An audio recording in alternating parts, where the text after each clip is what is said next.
Les talibans étaient nos ennemis, mais c'était aussi les ennemis de l'Amérique. Si les Américains parvenaient à renverser les talibans, l'Iran aurait tout à y gagner. Les talibans considèrent l'Iran comme leur ennemi. Et ils rejettent l'islam que nous pratiquons.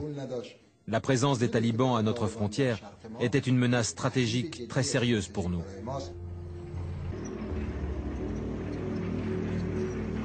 We understand that Iran has deployed significant numbers of troops and equipment on its border with Afghanistan. So clearly this is a matter of serious concern, and it's something we're watching extremely closely.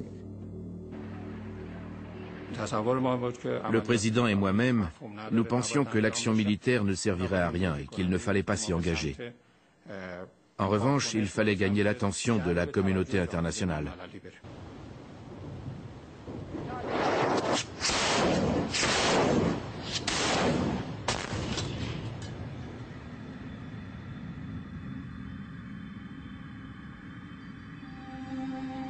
La vallée du Panjshir en Afghanistan.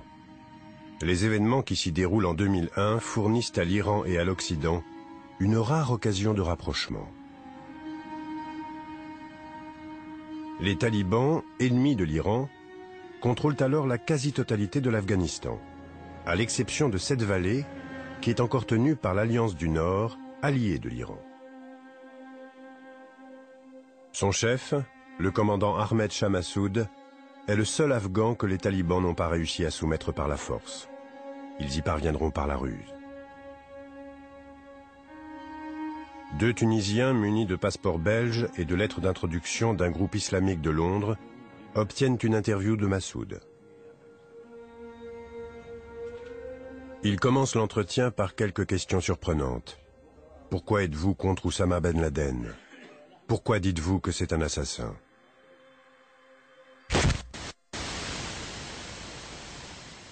Les deux hommes déclenchent chacun une bombe, l'une cachée dans la caméra et l'autre dans une ceinture. Massoud est mort. Je crois que j'ai été l'un des premiers au monde à apprendre la nouvelle. Sur le moment, je me suis demandé, mais pourquoi ils s'en sont pris à Massoud? Les autres alliés de Massoud ont aussi flairé quelque chose de suspect. J'en ai parlé avec le président Bush. Je lui ai dit que le chef de l'Alliance du Nord, Massoud, venait d'être assassiné. Je lui ai fait part de mes inquiétudes. Je lui ai dit, je crains qu'il se prépare autre chose de grave. On dirait qu'ils sont prêts à passer à l'attaque.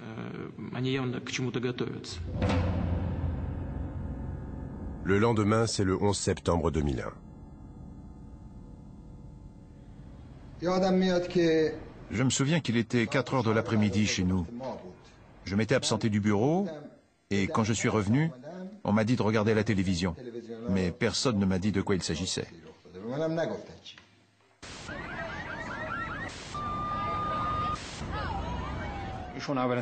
Le président m'a demandé ce que nous devions en penser. Je lui ai répondu, c'est un coup d'Al-Qaïda, c'est sûr. Mais de là à dire comment et pourquoi ils ont fait ça, on n'en sait rien. C'est encore trop tôt.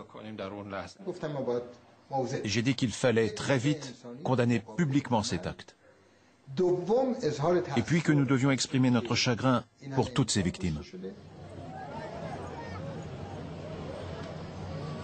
Depuis 1979, pour commémorer la révolution islamique, les Iraniens scandaient « Mort à l'Amérique ». Les autorités ont interdit ce rituel et l'Iran pleure à présent les victimes du 11 septembre. Alors que l'Amérique s'apprête à attaquer les talibans, c'est le moment pour lui de tenter de convaincre ses ministres.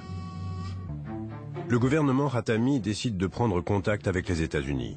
Le seul endroit où les officiels iraniens et américains se croisent encore, c'est l'ONU. Un membre de la délégation iranienne fait alors passer un message au gouvernement Bush. Ce message disait que l'Iran était prêt à travailler sans condition avec les États-Unis dans la guerre contre le terrorisme. Et que si nous parvenions à collaborer sur ce dossier, les relations entre nos deux pays s'en trouveraient radicalement changées. À présent, les diplomates iraniens et américains se rencontrent en secret au sein d'un groupe baptisé 6+2. Ces rencontres avaient lieu à New York, mais aussi à Genève. Les Iraniens étaient prêts à faire le maximum pour garantir la réussite de la campagne militaire américaine en Afghanistan.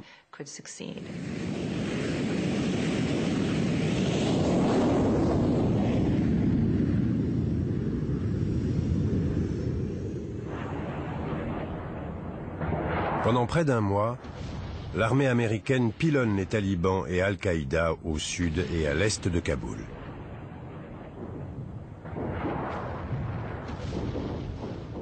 Il ne restait plus rien à détruire en Afghanistan. Tout était entièrement rasé. Ils disaient qu'ils avaient trouvé des bunkers. En fait, c'était des grottes. Et ils larguaient des bombes là-dessus assez puissantes pour détruire une montagne. Mais sans résultat. La guerre aérienne ne suffit pas. Par ailleurs, les alliés de l'Iran, les troupes de l'Alliance du Nord, sont toujours bloqués dans la vallée du Panjshir. Elles ont besoin que les États-Unis bombardent les talibans aux endroits où ils leur bloquent l'accès à Kaboul. Pour l'Iran, l'heure est venue de partager ses renseignements avec les États-Unis par le biais du groupe 6+2. L'un de nos délégués était un militaire qui pouvait les renseigner sur la situation exacte à l'intérieur de l'Afghanistan. À un moment donné, il a tapé du poing sur la table et il a dit « Bon, ça suffit comme ça, c'est bien gentil, mais on n'arrivera à rien si ces bombardements ne donnent pas de résultat. » Il a dit « Si l'Amérique veut l'emporter, il faudra qu'elle puisse compter sur l'Alliance du Nord. » Il a sorti une carte, il l'a dépliée sur la table et il a commencé à pointer toutes les cibles sur lesquelles l'Amérique devait se concentrer, surtout dans le Nord. On a transmis cette carte au commandement central. Elle a certainement inspiré la stratégie américaine. L'Alliance du Nord prend Kaboul, la stratégie iranienne a payé. Par la suite, l'Iran aidera les États-Unis à mettre en place un gouvernement en Afghanistan.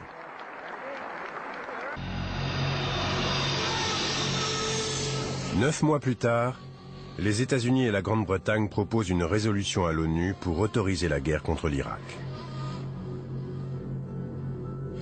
Jack Straw, le ministre des Affaires étrangères britannique, fait alors une tournée au Moyen-Orient en quête de soutien.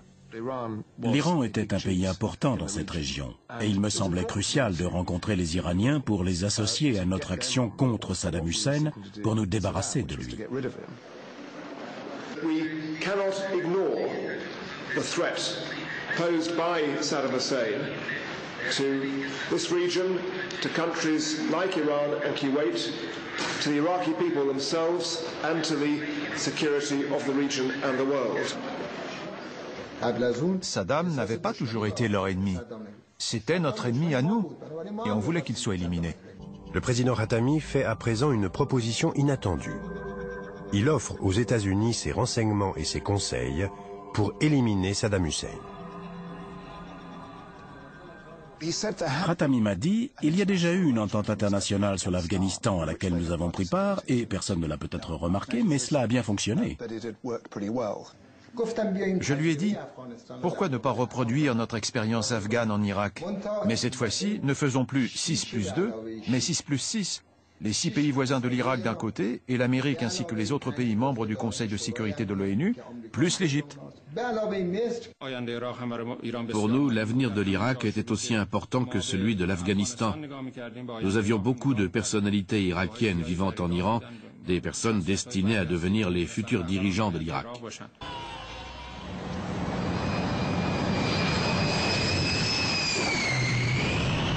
L'Iran se retrouve à présent cerné par 250 000 soldats américains sur sa frontière avec l'Afghanistan à l'est et celle de l'Irak à l'ouest, avec un président américain qui croit à la guerre préventive. Major combat operations in Iraq have ended. In the Battle of Iraq, the United States and our allies have prevailed. Ils étaient très fiers d'eux. La superpuissance mondiale pouvait faire tout ce qu'elle voulait.